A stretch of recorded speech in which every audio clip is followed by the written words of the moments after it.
ভাটারাবাসীর কাছে আমরা অনেক প্রত্যাশা করেছিলাম। প্রত্যাশার জায়গা থেকে আমরা যতটুকু যারা আসছে তাদের আমরা সংগ্রামী অভিনন্দন জানাই, যারা আসে নাই তাদেরও আমরা অভিনন্দন জানাই। তাদের কাজ ঘরে বসে থাকা, আমাদের যারা রাজপথের লড়াকু সৈনিক তারা রাজপথে যাচ্ছে, যারা আসছেন তাদের আমরা শুভেচ্ছা জানাই মনের অন্তঃস্থল থেকে। এই তরুণ প্রজন্ম যদি এই বাংলাদেশ ভাটারা ঠিক করতে না পারে, আর কোন প্রজন্ম আর তৈরি হবে না এই ভাটারা বাংলাদেশকে ঠিক করার জন্য। আমাদের এই ভাটারা ঠিক করতে হবে। আজকে আমরা জানি বাজারে ঘন ঘন চুরি হচ্ছে, একটা দোকানদার দেখলাম না আমাদের এই প্রোগ্রামে আসছে। আমাদের এটা ইনসাফের প্রোগ্রাম ছিল, আমরা শত্রুর সাথে ইনসাফ চাই।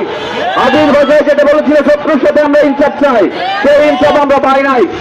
দোকানে চুরি রোধ করার জন্য একটা সিস্টেম যথেষ্ট।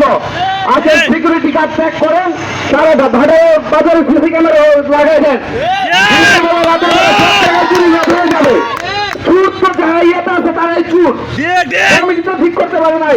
সিসি ক্যামেরা লাগান, চুরি অটোমেটিক রোধ হবে। ইনসাফের বাংলাদেশ করতে হলে ঘর থেকে প্রতিরোধ শুরু করতে হবে। আপনার ঘর প্রতিরোধ করেন, আমার বাবা সৎ, আপনার বাবা সৎ কিনা আপনার বাবা কাছ থেকে প্রশ্ন করেন।